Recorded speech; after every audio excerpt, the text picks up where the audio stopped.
Agent Fluffy here, and welcome back to my Let's Play of Phoenix Wright is Eternity Trilogy, Justice for All, Turnabout Big Top, Part 17. So, now we're on trial now. I don't know. We're searching for it as we speak. This is a rather strange turn of events. Let's say that the monkey had not stolen the bust. What would have happened then? Well, in that event, something else would have been used as a murder weapon. Wait! Then you must mean this bus was a murder weapon. Purely by accident? It's possible. Maybe Acro saw Money's mountain of stolen goods and thought to use one of them. Anyways, I think we're proving one critical fact. Namely, that it was entirely possible that Acro was a murderer. Moron! Mr. Wright's argument was so circular, I'm still a bit dizzy. However, his argument does hold water. There's no denying that. Ow! Don't seem so flamboozled, especially by this fraud of an attorney. Fraud? You've forgotten the absolute most important name, Mr. Phoenix Wright. And what is that? You should know! You forgot that your fraud of a magical client was spotted at the scene of the crime. There is no reason to doubt the clown's testimony. If that's true, how do you spot that, Mr. Wright? Nick, don't let her beat you now. I won't. This is my chance to turn this trial around. When the murder occurred, there were two people at the scene of the crime.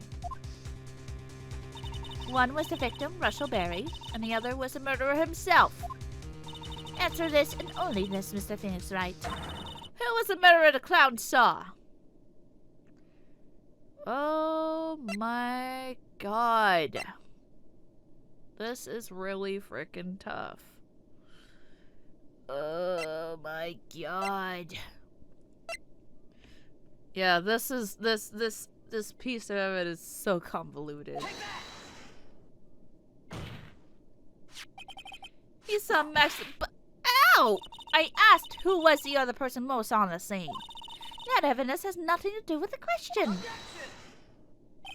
Au contraire, mon frère. It does indeed have something to do with the question. Mo said he saw Max's silhouette. But he did not actually see the man himself. It wasn't a human being he saw. How was that possible? Yeah, this question stumped me when I first played it. This trial is a freaking mess. It's simple, really. What Mo actually saw that night was Max's bust. What are you talking about? Have you tried using your brain at all in this case? The silhouette he saw was wearing a cloak. There's no reason why you couldn't attach a cloak to the bust. It would be easy to hang on one off of the cards in the bust's hands. Idiot! Who in their right mind would put a cloak on a bust? It doesn't matter who put it on the bust. Just wait a minute now, Mr. Wright. Who put the cloak on a bust? That question is of the utmost importance in this case, don't you agree? Oh, he caught me. So let's have it, Mr. Wright. Who put the cloak on the bust? It was Russell. Fool! Him? You're saying it was the victim himself, Regina Berry? That's what I'm saying. The victim himself placed the cloak on the bust? Place the cloak isn't really the right way of putting it. And what would be the right way of putting it, Mr. Wright? Explain yourself! Nick, do you really have a handle on all this? I'm fine, Maya. I'm finally putting all the pieces together. There's really only one picture I can paint anyways. Alright, so you want to know what really happened that night. Let's step back in time. Acro used a rope to lower the wooden box onto the scene. Then he attached the rope to the bust and dangled the bust out of his bedroom window directly above the wooden box. At the same time, the ringmaster told Max to wait in this room and went to the scene. Of course, at the time, the ringmaster was wearing Max's costume. Perhaps he didn't want anyone to recognize him that night. But just as he feared, he was spotted at the entrance of the lodging house by none other than a ventriloquist and his puppet, Ben and Trillo. Okay, I'm following with you there. When the ringmaster arrived at the scene, he bent over to lift the wooden box. And that's when Acro took his chance to release the rope. Okay. Now this is where the magic happens. Okay. At the very instant the bus hit the victim, what?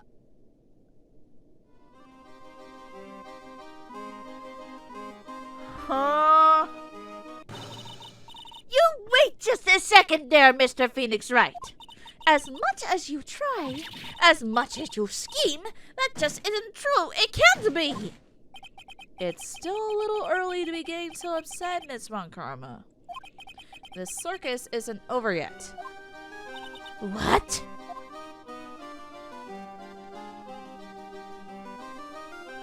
Okay. The impact on the bust on the victim threw the cloak up, which snagged onto the bust. This makes absolutely zero sense. How... Okay. How would Russell literally throw the cloak up if he was hit straight up in the head by the bust? How? You make no sense! That impact also caused the sound of a certain witness heard, prompting them to take a look. That witness was, of course, Lawrence Mo Curls, the clown. When Mo looked out of his window, the cloak had already snagged onto the bust. Okay. This makes absolutely zero sense. Now, having completed the crime, Acro naturally went about pulling up the murder weapon. Of course, he had no idea that Mo saw the bust being raised with the cloak dangling on it. Primarily because in his meal chair, he couldn't see out of his window. So he just kept pulling the bust up.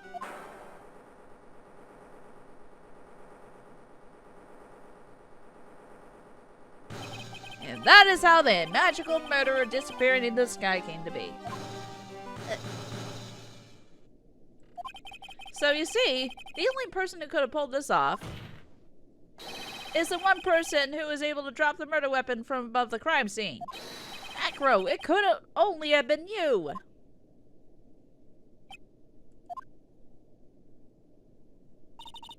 Acro's been playing mind games with all of us. He sure has.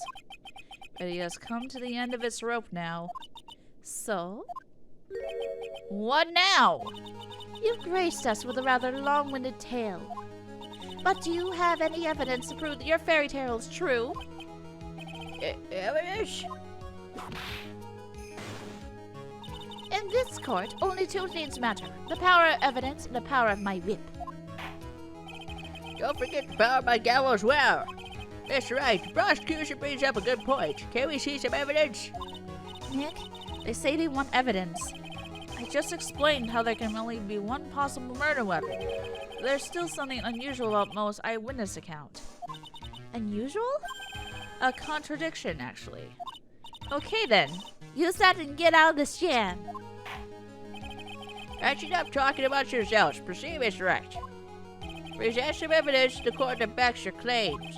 I want hard proof that you use unraveled the trick to miss magic.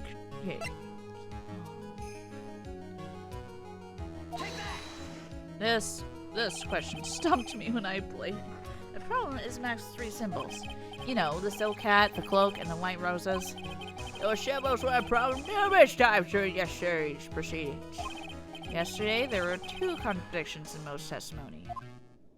The silk hat was one, the white roses were the other.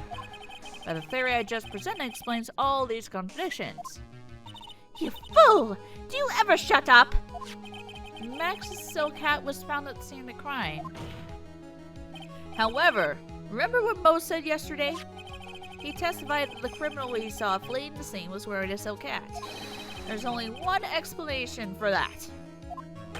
The cell cat that Mo saw was actually the bus.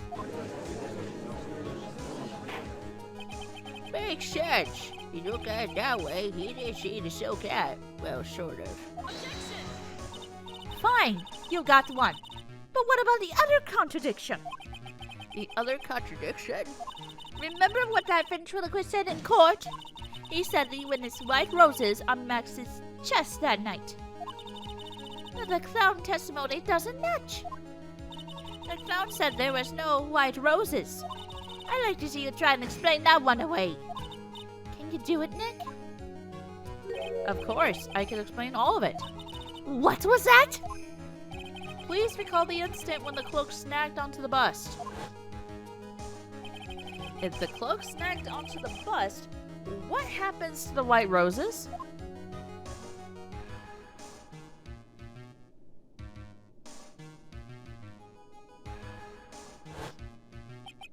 Do you get it yet? If the cloak snagged onto the front of the bust, it means that the white roses would end up on the back of the bust. Okay. Physics-wise, I don't think it makes sense. But let's just roll with it. Which explains why Mo didn't see them. The white roses were not visible because they were on the backside of the bust. Order! Order!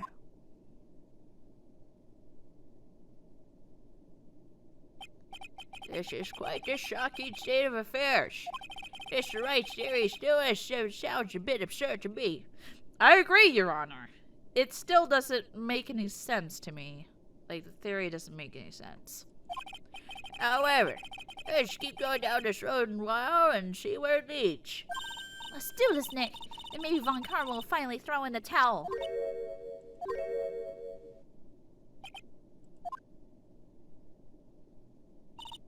Well, so much for that theory.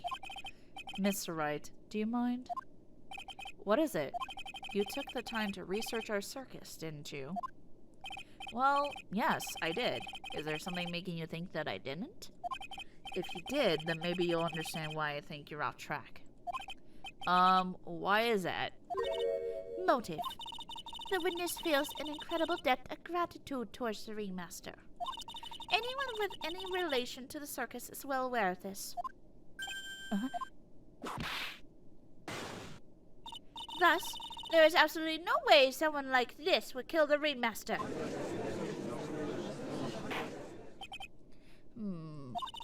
Your Honor?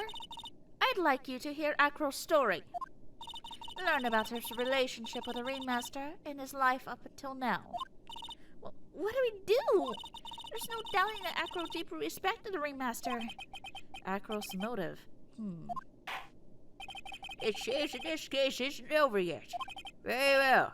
However, I feel this is a good place to take a break.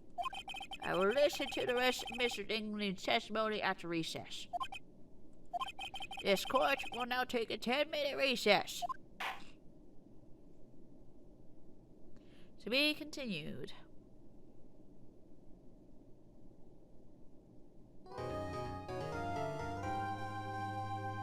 Alright, this is going to be a short part, so I will save my progress and then end this part right here. So, this has been Agent Fluffy, and I will see you guys next time. Bye! Hey everyone, Agent Fluffy here, and thank you for watching. If you enjoyed this video, please like and subscribe to my channel. If you want to support me even more, feel free to support my Patreon. The links are right here.